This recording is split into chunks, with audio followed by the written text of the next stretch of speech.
Hello दोस्तों, मैं अंकुल आप इसका फ्री जीके नॉन में स्वागत करता हूं। आज हम बात करने वाले स्पीड और वेलोसिटी से रिलेटेड जितने previous year question SSC railway other exam में पूछे गए उसे हम डिस्कस करने वाले हैं इस वीडियो में। तो वीडियो आपको अच्छी लगे तो प्लीज़ हमारे चैनल सब्सक्राइब करें, बेल आइकन को जरूर दबाएं।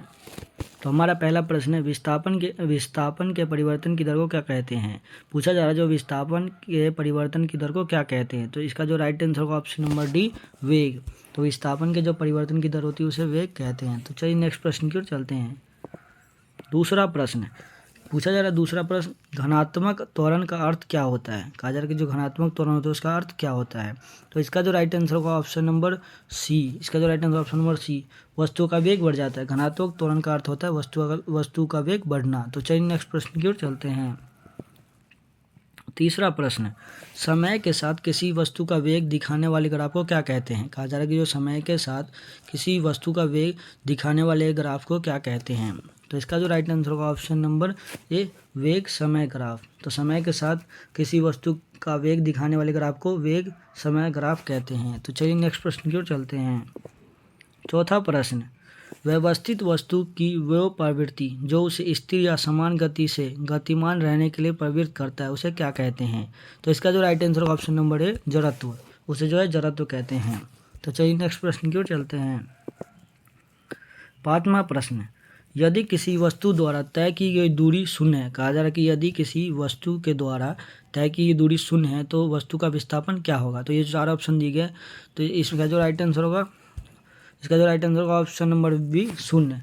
तो यदि किसी वस्तु द्वारा तय की गई दूरी शून्य है तो उसका जो विस्थापन होगा वो भी शून्य ही होगा। तो चलिए नेक्स्ट प्रश्न की ओर चलते हैं।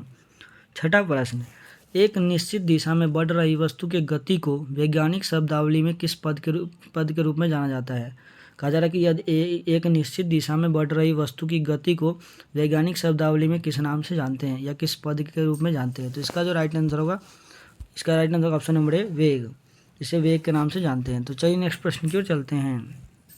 सातवां प्रश्न, एक समान तल वाली सीधी सड़क पर नियत त्वरण से दौड़ने वाली कार के संबंध में इनमें से कौन सा कथन सत्य है। कहा जा रहा है कि एक समान तल वाली सीधी सड़क पर नियत त्वरण से दौड़ने वाली जो कार है इनमें से कौन सा ऑप्शन उसके लिए सही है। तो इसका जो राइट आंसर होगा ऑप्शन नंबर डी, इसका राइट आंसर होगा। मतलब एक समान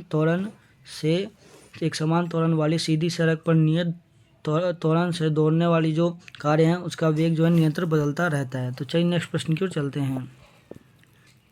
आठवां प्रश्न, यदि कोई वस्तु समान समय अंतराल में असमान दूरी तय करती है तो उसे क्या कहेंगे। कहा जा रहा है कि यदि कोई वस्तु समान समय अंतराल में असमान दूरी तय करती है तो उसे क्या कहेंगे। तो इसका जो राइट आंसर होगा ऑप्शन नंबर ए, असमान गति कहेंगे। तो चलिए नेक्स्ट प्रश्न की ओर चलते हैं। नौवां प्रश्न, गति का द्वितीय समीकरण है। जो चार ऑप्शन दिए गए इनमें से कौन सा जो ऑप्शन है वो गति का द्वितीय समीकरण है। तो इसका जो राइट आंसर होगा ऑप्शन नंबर डी, इसका राइट आंसर होगा option number D, S=UT + ½ AT²। तो यह जो है गति का द्वितीय समीकरण है। तो चलिए नेक्स्ट प्रश्न की ओर चलते हैं। 10वां प्रश्न, किसी पिंड का वेग समरूप कहा जाता है जब। कब कहा जाएगा किसी पिंड का वेग समरूप। तो इसका जो राइट आंसर होगा ऑप्शन नंबर सी, जब जो होगा वेग का मान और दिशा दोनों नियत हो।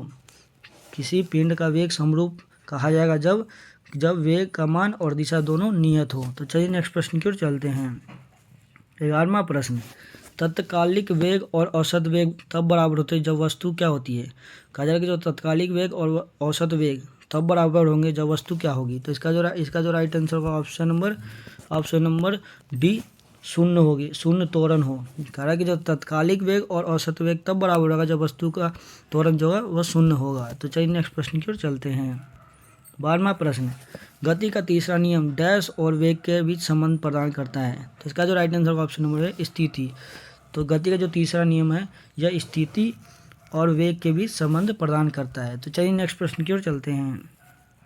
13वां प्रश्न, गति को सर्वप्रथम किसने परिभाषित किया। कहा जा रहा है कि जो गति जो है मोशन को सर्वप्रथम किसने परिभाषित किया था। तो इसका जो राइट आंसर होगा ऑप्शन नंबर ए, गैलीलियो। तो गैलीलियो जो थे इन्होंने ही गति को सर्वप्रथम परिभाषित किया था। तो चलिए नेक्स्ट प्रश्न की ओर चलते हैं। 14वां प्रश्न, गति का पहला समीकरण किसके बीच संबंध दर्शाता है। तो इसका जो राइट आंसर होगा ऑप्शन नंबर डी, वेग और त्वरण। गति का जो पहला समीकरण है यह वेग और त्वरण के बीच संबंध को दर्शाता है। तो चलिए नेक्स्ट प्रश्न की ओर चलते हैं।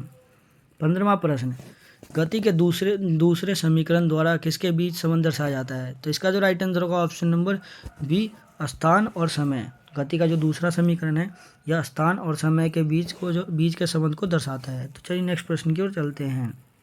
16वां प्रश्न, नकारात्मक त्वरण निम्न में से किसकी दिशा के विपरीत होता है? कहा जा रहा है कि जो नकारात्मक त्वरण होता है इनमें से कौन सा ऑप्शन है जिसकी दिशा के विपरीत होता है नकारात्मक त्वरण? तो इसका जो राइट आंसर होगा ऑप्शन नंबर ए, वेग। तो नकारात्मक त्वरण जो है यह वेग की दिशा के विपरीत होता है। तो चलिए नेक्स्ट प्रश्न की ओर चलते हैं। 17वां प्रश्न, वह भौतिक राशि है, करें कि इनमें से चारों में से कौन सी ऐसी भौतिक राशि है जो कभी भी ऋणात्मक नहीं हो सकती है? तो इसका जो राइट आंसर होगा ऑप्शन नंबर ए, दूरी। दूरी जो है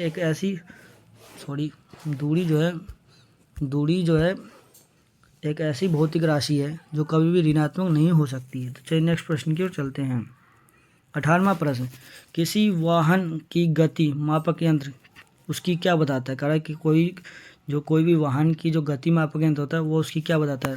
तो इसका जो राइट आंसर होगा ऑप्शन नंबर बी, तत्क्षणिक चाल को बताता है। तो किसी वाहन की जो गति मापक यंत्र है वो उसकी तत्क्षणिक चाल को बताता है। तो चलिए नेक्स्ट प्रश्न की ओर चलते हैं।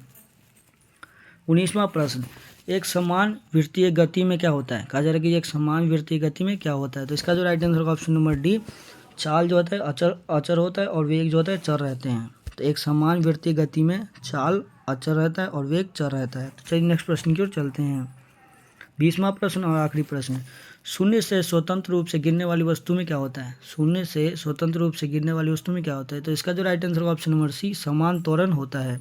तो शून्य से स्वतंत्र रूप से गिरने वाली जो वस्तु होती है उसमें समान त्वरण होता है। तो अगर आपको वीडियो अच्छी लगे तो प्लीज़ हमारे चैनल सब्सक्राइब करें, बेल आइकन को जरूर दबाएं।